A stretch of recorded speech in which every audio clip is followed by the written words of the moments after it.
You are all in a diamond formation, in an underground thoroughfare in the burrows of Ravenshrike's capital city. You have positioned yourselves with the judge in the front, Damien pulling up the rear, and to the left is Solomon, and the right is Morgan. You are in between lines of shacks, these businesses that have been run by the under-citizens of this city. You have deactivated subtly a void shield to give yourself an emergency out should you so need it, but you have moved to the central space to face off with whatever is coming underground to carry out these purges and cause so many people to disappear. All of the lights have gone out. As 3 p.m. hit, you are all relying on your secondary darker vision, the judge's helmet, Damien's ability to just see because the warp is horrifying. Yep.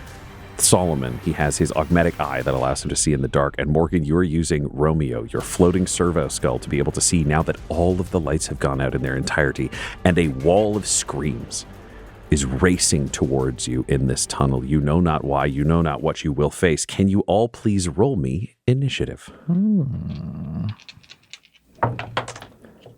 Oh, girl. Nat 20, baby. God damn. My first one ever. Congrats, yeah, dude. Fuck yeah. I'm pretty sure. First one? I'm pretty sure. Get this it, whole game, right? Oh, yeah, get the fist in there. That's Yeah, great. fuck I don't really yeah, want to do fuck it. yeah. Get it on camera. Great job, buddy. Yeah, thanks. Proud of you. I got a 1 that re-rolled into a nat 20. Oh, shit. Oh, shit. God damn it, Del. It only Worst goes to the first. opposite way for me. I know. the- It usually goes the opposite for me. That's the Okay. Coney Brown I barrel got an special. 18. 18 for Solomon and Damien. 12 initiative. 12 for Damien. I will flag both the judge and Solomon can switch their initiative place with other members of the party should that other member be willing. Right now, Morgan and the judge are tied according to D&D 2024 rules. That means the two of you get to decide who goes first. So this is a freebie between the two of you. Is Morgan moving first or is the judge? Who gets to be at the top of the initiative order? What are you feeling? Well, I guess, what are the other two initiatives? 18 for Solomon and 12 for Damien. So I was thinking, it's not possible to switch multiple times. But yeah, I Damien can't has switch. Okay, so here's where Yeah. here's where you can look at because we're looking at the mechanics of this. Two of you have tied at the top, which means you get to choose the order between the two of you. That does not count as a switch. That's just a choice. Right. Then the judge can trade with somebody.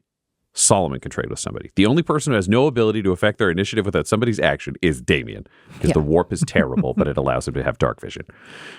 Well, So I you- think the judge should go first. Great. I would probably trade with Damien because he can see fully in the dark. And if we're coming up against warp, I want a warper. Great. And I think, if possible, I would switch with Solomon just because I see the worst here. And I would like to have the most information to act. Solomon, are you up for that? Oh, I'm right. Solomon would go first. He'd fight Damien to go first. He's like, no. Well, based on the trade, you don't do that, but you will go second. Yeah. Then I have Morgan as third, and I have the judge as the last of all of you, coming in at a 12 because he traded with Damien to put Damien to the top. Yeah. And I just need to roll for some other environmental things, one might say. Ryan's just writing the words, "You're all gonna die." Yeah. It's kill, crazy. kill over and over. You know, that pencil wrote in blood, too. That's impressive, man. Okay, there we go. Ryan, before we start, can I make a pitch to give Tyler a point of inspiration for his Hydrodominus? Yes, you made an incredible point about this over the break, which is absolutely true. I'm not as used to giving out heroic inspiration because we have some characters who get it immediately every day, so you can't have more than one in D&D 2024, but that was brilliant work. Damien, I need to pay more attention. And Tyler, I need to pay more attention because when stuff is really good, you are someone who needs to be given inspiration to have it. You're not lucky or immediately inspired every day. And that was a majestically good call. So yes, take a point of heroic inspiration. Well, thank you. Because that was a miraculous call. And if I was smarter, I would have called that then. However, that was in the past and this is now. So welcome to the bad times. You are hearing screams that are racing towards you that are deafening as they are echoing through this as people hide in the dark. Can you all roll me a perception? Yeah, 7. Ooh. 16. 11. 21. Nice. 21. Solomon, you are the only one that is able to make this out as something comes hurtling towards you. All of your dark vision that you have that is given to you by any equipment or Romeo allows for 60 feet. And you just see a blur speeding towards you as this happens. Solomon, you are able to see that there is a viciously bladed, screaming engined jet bike that is flying towards the party. The screams are coming from the engines of this thing. To the rest of you, it just looks like a blur, but with your heightened reflexes and additional vision, Solomon, it is covered in bladed. There are bladed wings coming out, serrated edges along its edge, and there is a warrior hunched over the top of it in black carapace-like armor, festooned with their own blades, with a sword out, racing towards your party. It covers the 60 feet in an instant, and it will attack. Solomon is coming straight at you. So, Son of a bitch. it is going to do a flyby attack. That will be a 16 to hit for both. Those are two big misses. You manage to bash the sword aside. You manage to dodge the body of the jet bike as it attempts to catch you with one of the bladed wings, and it disengages using a bonus action and races forward another 60 feet to the very edge of your vision, where you see it haul on the stick and turn around to come back towards you. Damien, you've seen this blur past you. You've heard the clash of blades from Solomon. He seems unharmed, but clearly a threat is now behind you, and there are more screams coming from in front of you. Yes, that is one thing I wanted to clarify was the chorus of screams. I think you described them as terrified before? Yes. And it seems like at least one source of terrified screams is this machine? Correct. It has been tuned to scream as though it is dozens, if not hundreds, of human voices shrieking in terror. Have I ever heard of anything like that? God, it is highly unlikely for you, but I would say this doesn't count as like an action. I'm going to allow some of this as a free action. Roll me either an investigation or a history for your studies. 18, intelligence, 18. 18 is a pretty solid roll on the scale of things. There are Xenos that you have heard about that harness fear, that attack out of the night, that carry people away. There are rumors of a darker form of the Aeldari who are known for slaving, who are known for torture, who are known for extreme decadence, but also brutally fast attacks based on fear. Okay. Does speaking during combat work differently in 2024 than it does in 5e? Only if you're trying to negotiate with an enemy or something like that. I would say anything within the party is free. If you're trying to intimidate someone or something like that, then we'd call that an action. Nothing like that. Just trying to give information to my comrades and just say, it's not chaos. It's Xenos. Perfect. You have one enemy that is 60 feet away that you can see in your dark vision, skirting back around towards the party behind you. You know there are more screaming sounds coming from in front of you, but you do not know the distance. They're outside of your limits of what you can see in the dark. What do you do? Yeah. I think I will about face. If we're in this diamond formation, we've got the Rex facing towards the wall of screams, potentially more of these riders, I guess, now. But one has gotten past us, so I'm going to focus my attention on that so that I am covering the backs of my allies in this way. There is a new sort of concern for Damien of like how much to kind of tear the lid off of his powers, realizing that depending on certain parameters, might be very dangerous for his allies and things like that. Before it was just a matter of like, is it acceptable for cover and things like that, right? I'm a tool of the Inquisition. Fine. You want me to use warp fire? Fine. Now it's more like I use warp fire, but there's a risk inherent here. So I will not activate innate sorcery yet. The horns won't be produced, but I will try a warp strike cantrip. I'm going to infuse the bolt of my light crossbow, which has a range of 80 at normal. Great. So that's the reason we're doing that. And we'll infuse it with, again, like warp fire. And I'll just fire a bolt kind of down range at this Xenos on its bladed jet bike. Yes. Yeah. All right. Roll your attack. That's going to be +6.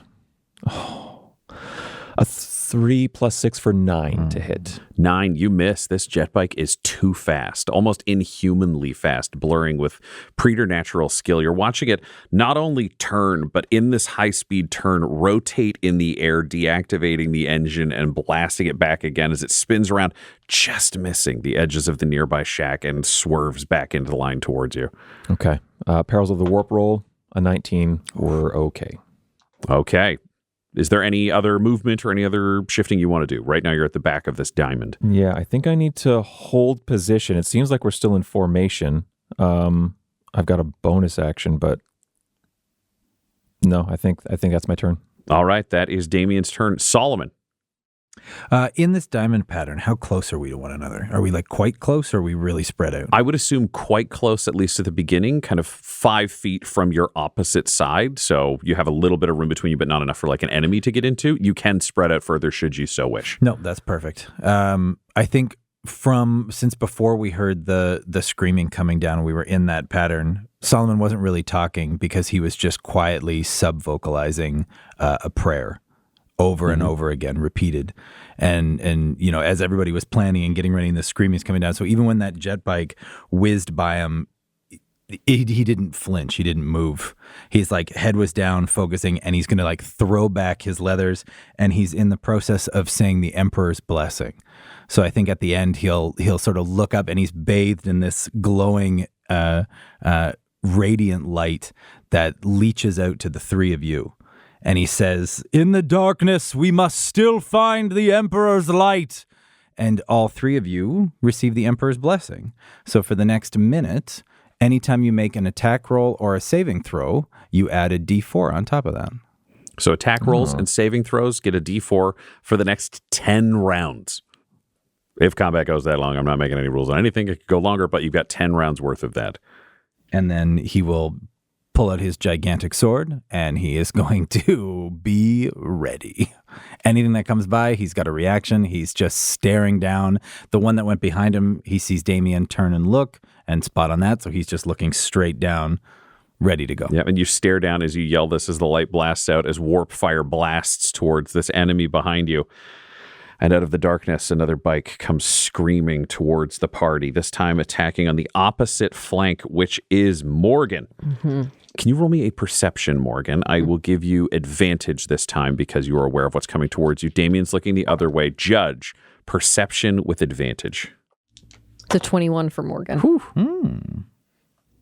Thank goodness for that advantage. That's an 18. 18. Both of you are able to make out this jet bike, so you're all aware that it's not just blurs at this point. You can see the bladed engine, you can see the rider on top of it, and you can see the long limbs, the incredibly graceful movement even on the back of this bike. This rider rotates fully vertically around the bike, making themselves like a whirling dervish of spinning as the rocket sprints towards you. They also have a sword in one hand and are using the bike as a weapon. They careen towards you, Morgan. That will be a 19 to hit. Yep. And an 18 to hit. Yep. Both hit. Okay. Screaming past your party. The sword will do you 5 points of piercing damage. They didn't ram into you directly, but they also struck with the bike, which will do 6 points of piercing damage from the bike's bladed edges careening past and cutting through your armor and your flesh. Am I within 5 feet of Correct, Morgan? you are. I think as the bike gets close, and the blades of it get close enough to Morgan that it's about to cut her like right near her neck, Solomon's blade like cuts in front of it, and he's going to intercept that. Great. What does that do? He takes 1d10 plus 2 points of damage away. Oh, great. Let's find out. That is 3 plus 5, so 5 of those damage don't get through. Fantastic. So that second strike was a total of, I think, 6 damage to the second strike. Yes. So that'll go down to 1. Great. 5 of that is deleted as he manages to bat the body of this bike aside, keeping you in position. The bike disengages and moves another 60 feet where it sprints past its friend to swoop around to come back at the party. Morgan, you've been slashed by a bike. You hear another screaming out of the dark in front of you, and you know the 2 behind you are arcing back for a second pass. What do you do?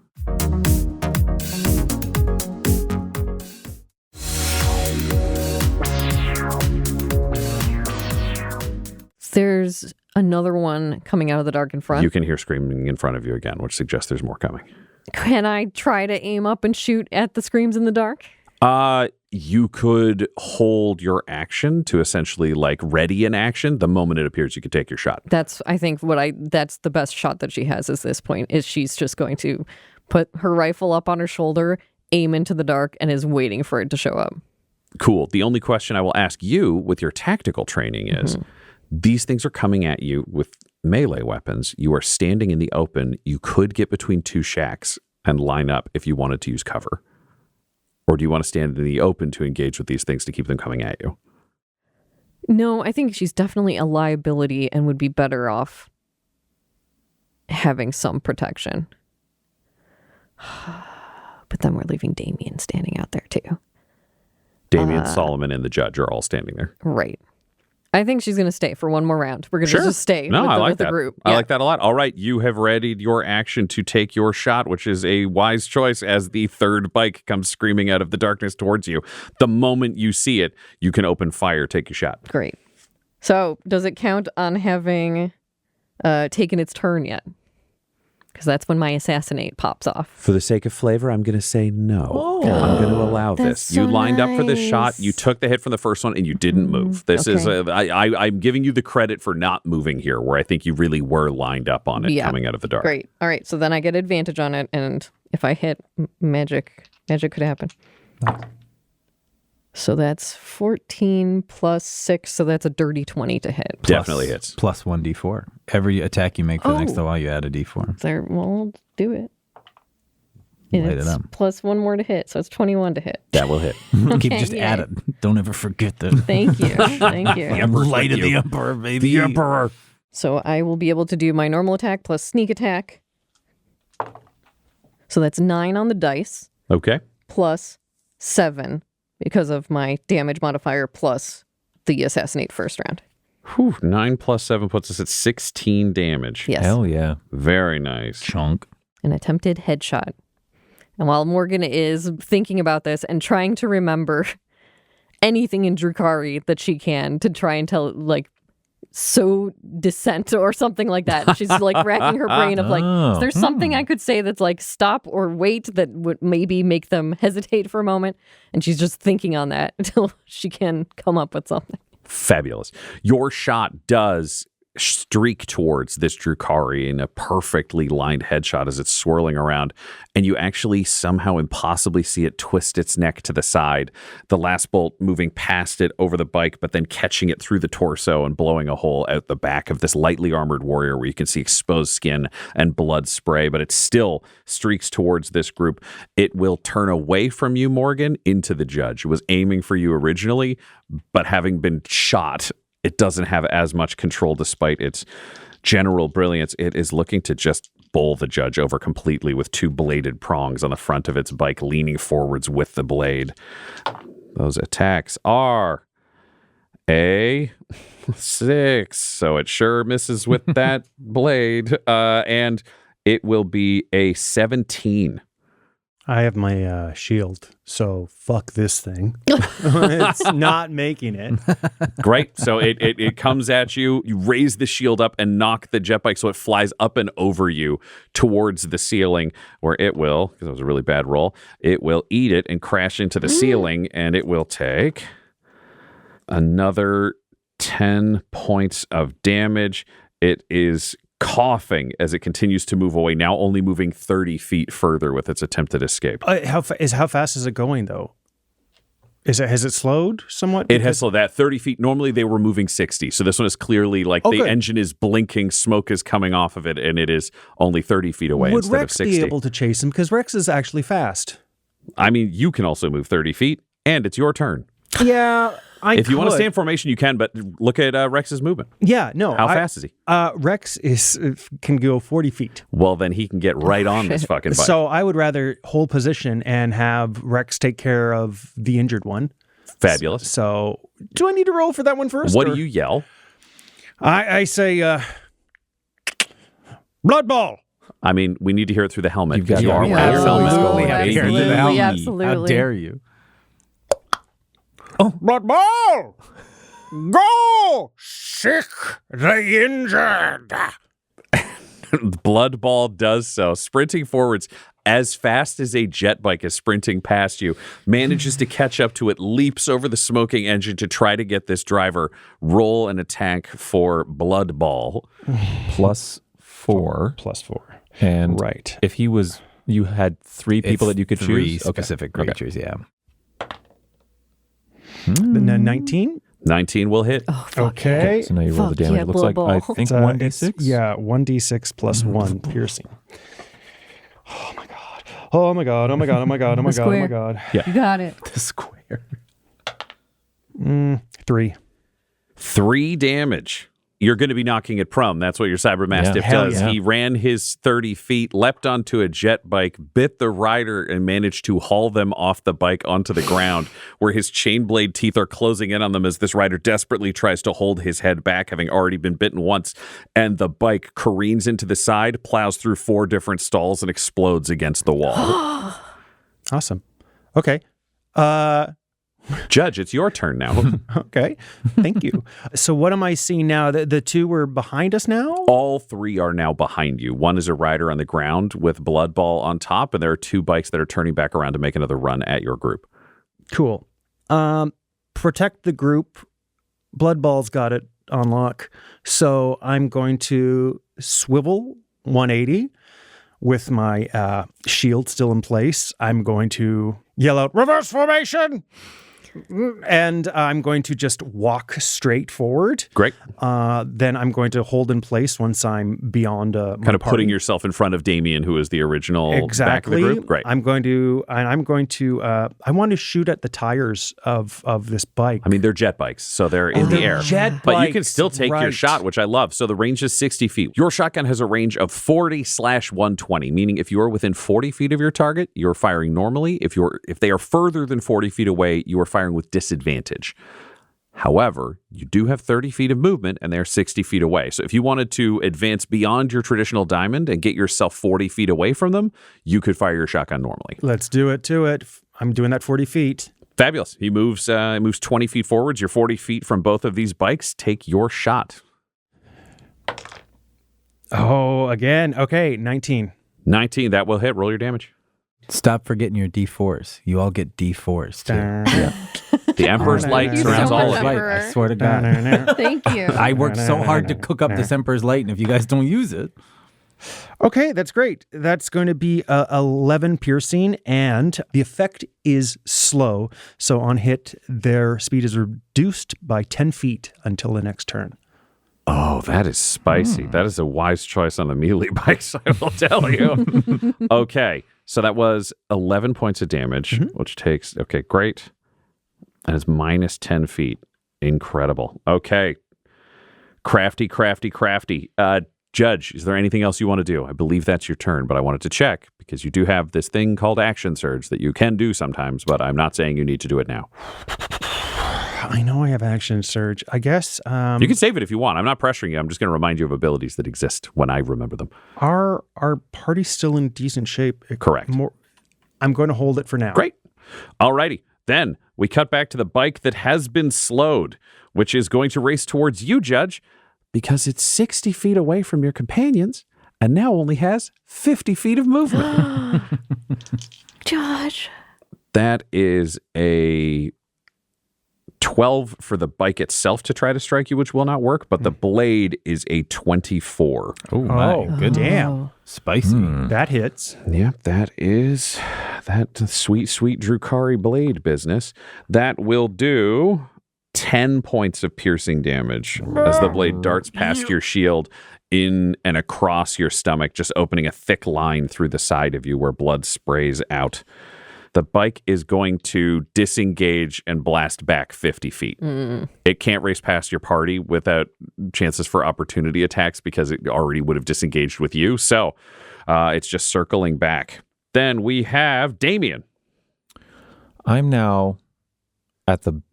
You're 60 feet from two of the bikes. You Yeah. are 30 feet from a Drukhari biker that is on the ground being slowly attacked by Blood Ball. Yeah.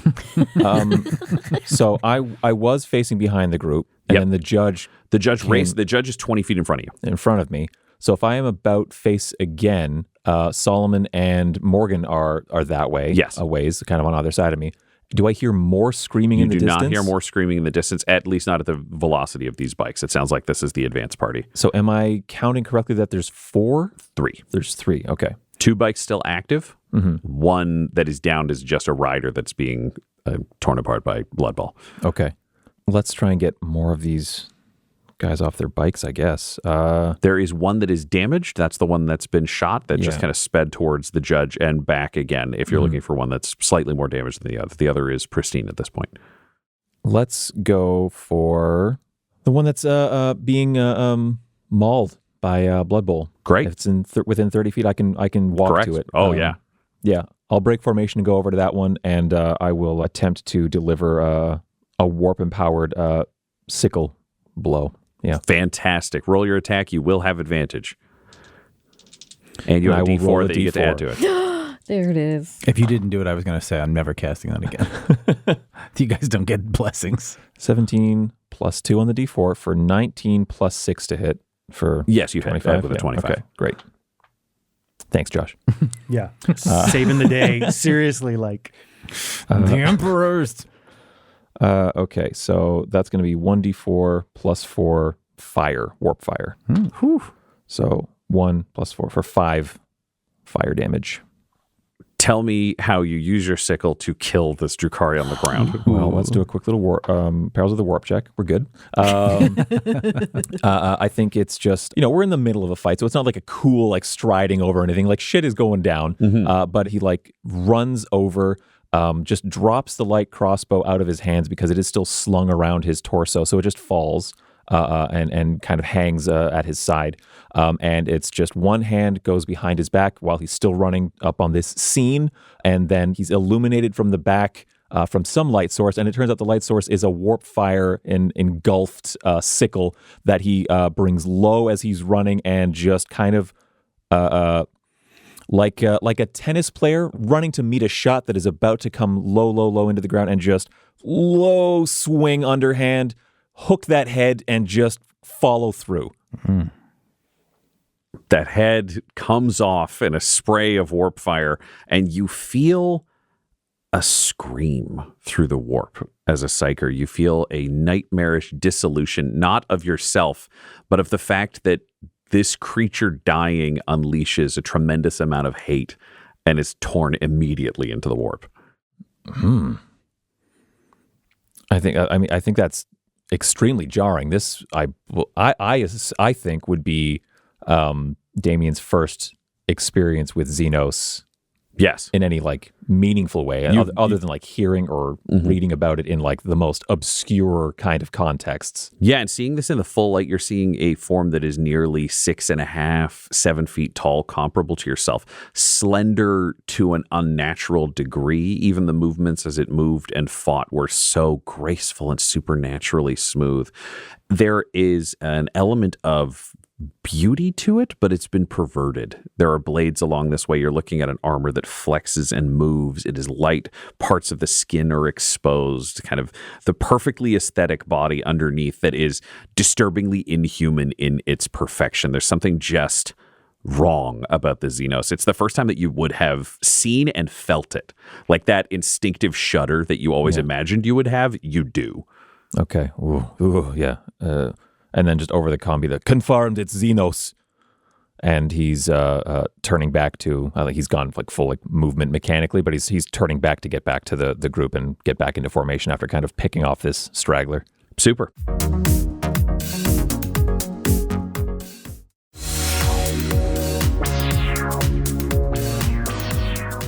Solomon.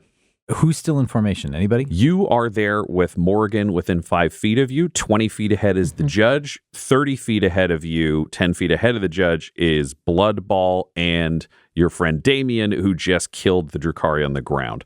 From Damien, 30 feet ahead of the bikes. From you, 60 feet to the bikes. Perfect. Solomon is just going to stay within 5 feet of Morgan. And can he hold his action and just watch the bikes? And that when the next bike comes to him, can he take his action or like a simultaneous action? You can ready your action to be like when they come at you, you will call it. Yes. That if they come at you, then that's what happens. Okay. Here we go. This other bike is going to, this person's dead, is going to race forwards, dodge past you, Judge, because there's enough movement for them to do that, swoop back in, and they're going to take their shot at you, Solomon, on the way past. So you get to attack first because you readied your action. Please and thank you. Let's see what we get. Hit him. Ah, shit. A natural 2. That's a big old miss. Yeah, you do have a heroic inspiration. Ooh, You don't have to. No, you're right. I do forget about them. He's you just know over in the what? corner. Let's do it. Let's. Why not? That's me in the corner. You go, Josh. It's another natural 2. Oh, no. I'm so sorry, So Solomon. let's just erase the tape. Put that back. No, you still spend the inspiration. Shit. All right, As he if. is going to attack That's you. a bummer. Whoo, And I get spicy on eviscerated. this attack as he has much more prepared and adjusted to these targets.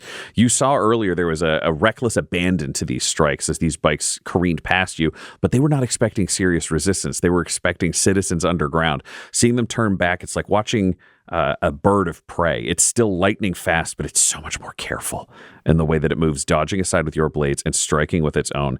It gets a dirty 20 and a 23 to hit. Yep. Shit. That got me. frig. All right, it will do. Oh, gross. It will do 11 piercing damage with its sword, and the bike Solomon. blades will catch you for an additional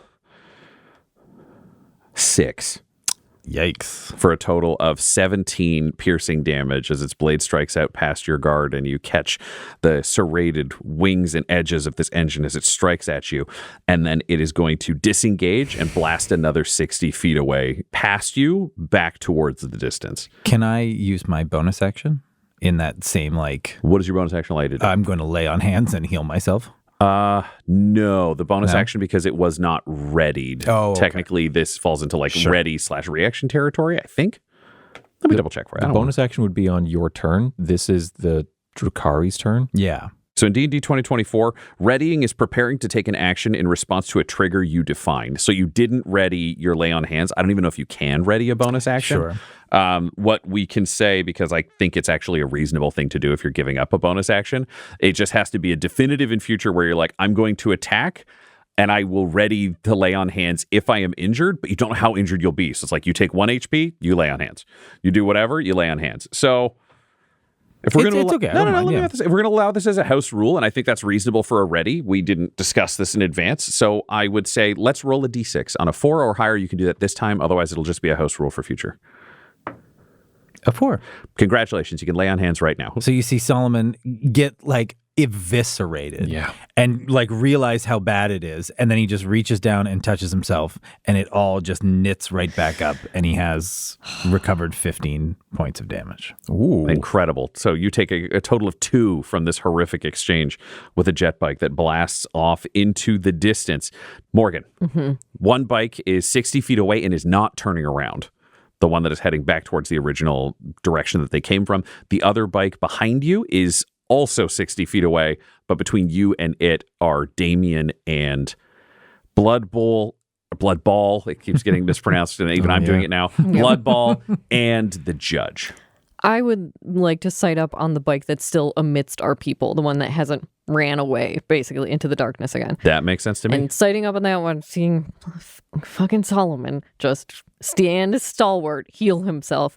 Morgan is going to use her bonus action to do steady aim and is just Emperor bless and take a shot right at that jet bike. Incredible. What is steady aim? Steady aim is I can use my bonus action to give myself advantage on my next attack roll, and I can only use this feature if I haven't moved, and after I use it, my speed is 0, so I can't move. You can't move this turn, but you're taking the shot. Great. To aim.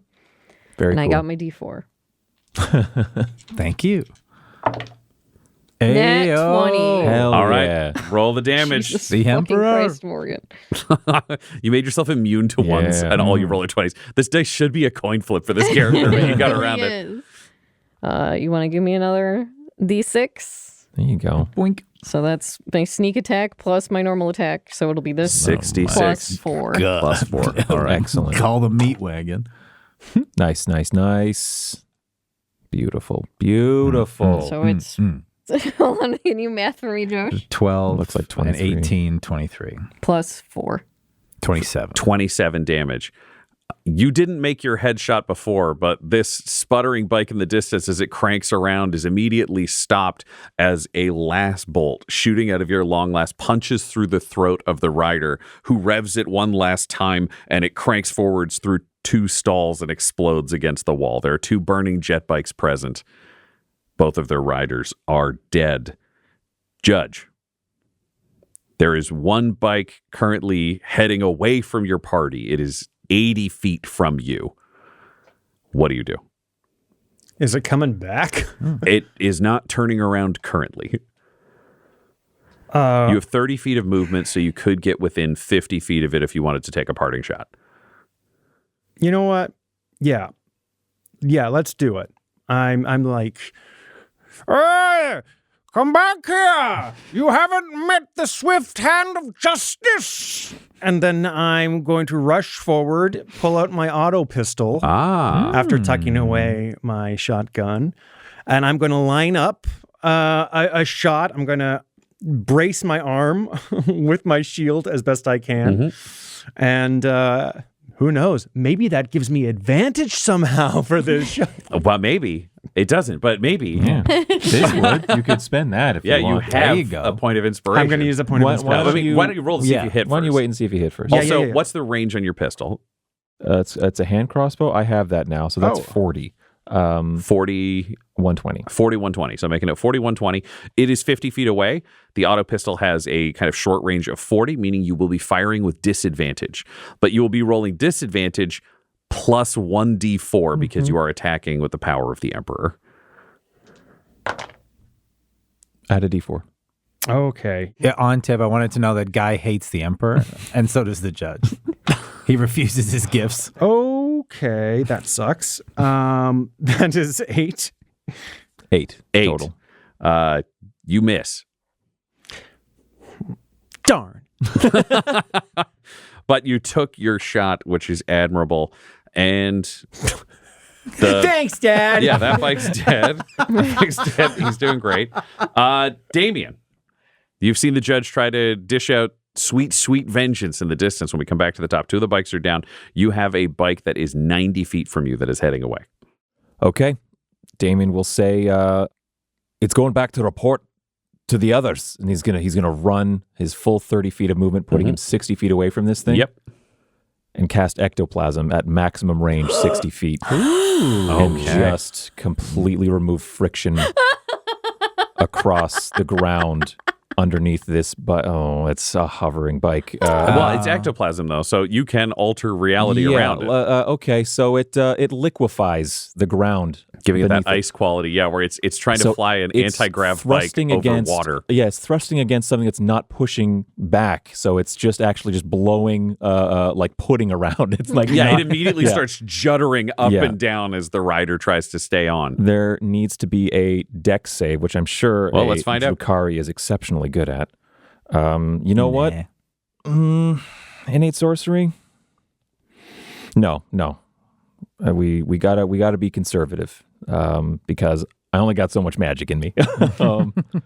That is a 14 dex save. Yeah, they passed that, no I problem. figured they might, so I didn't think it good would be call.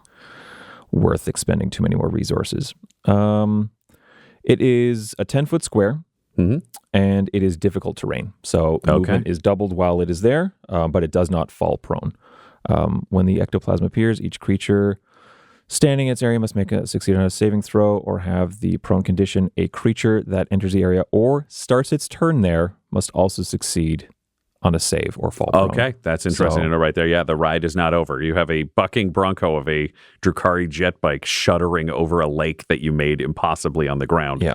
In warp perils? Thank you. Ooh. Nope, we're good. We're so scared now. Fantastic. Solomon. I think seeing the bike juddering and waving in the thing, he's going to sheath his sword very quickly and pull out his long lance and look at Morgan and say, "Don't worry, I think I can do this."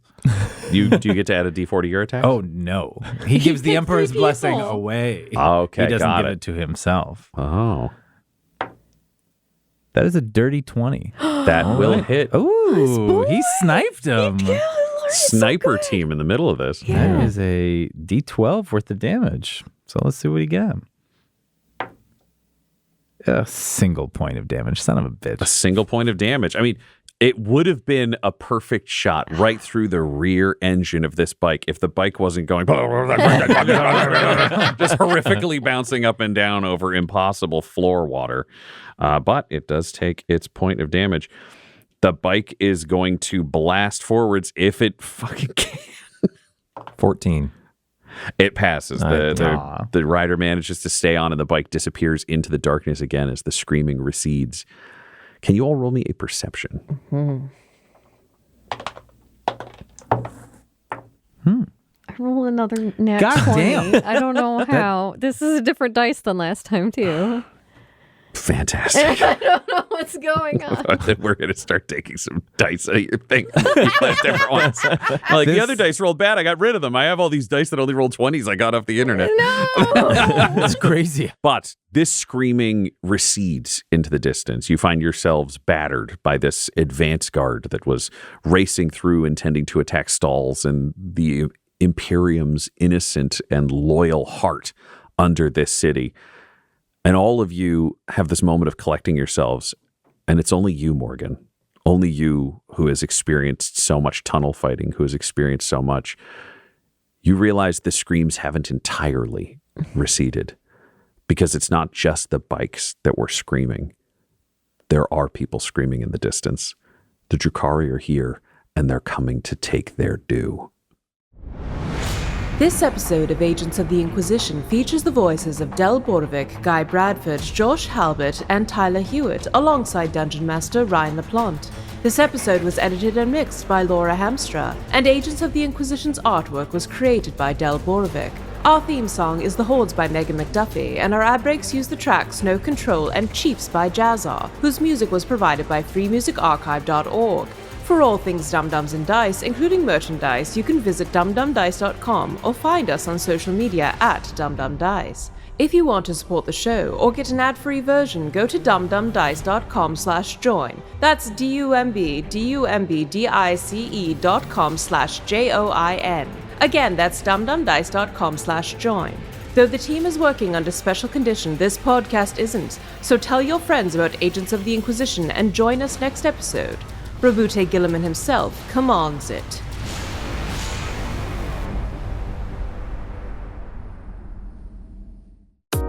Dum-Dums and Dice has to give a special thank you to the supreme beings of our Patreon at this time: George Dolby, Gavin and Abby McDonald, Grandma Likes D&D, Alan, Alarain Okapi, Madre de Gatos, Garbo Abe, Sam Schaefer, Waffle Marine, Dia de los Hoodless, Squishy Werewolf, Funky Head, Accent Therapeutic Services in Florence, Kentucky, Lael, Jordan Oliver, Richard Wright, Brittany Fenwick, Megan Werner, A Man Out of Time, Curtis at FingerTechRobotics.com, Your Homeboy Bones, Ellis Hatch, Odigenous, Kai Koa, Squire Solaire, Sandy Sassy Pants, Amira Lockhart, James Molina, Nick Hemsing, Alex LaFountain, Mickey Blake, Corpse Knight Silver, Adamir 101, The Dankler, Anticore 7, Lady Destiny Stormbringer, Randall Eberly, the yes but of improvisational comedy, Lord Taser, Funky Stevie, J. Robert the Mad Fox, Derek Wintenberg, Optimus Omega, Laura, the Workaholic Mr. V, LMX, David Friend of New Haven, Emilio and Minions, and Jill and Noel LaPlante. If you want your name to be added to this list, you can join our Patreon too at patreon.com/dumdumdice. Thanks to them, and a little bit of thanks to you.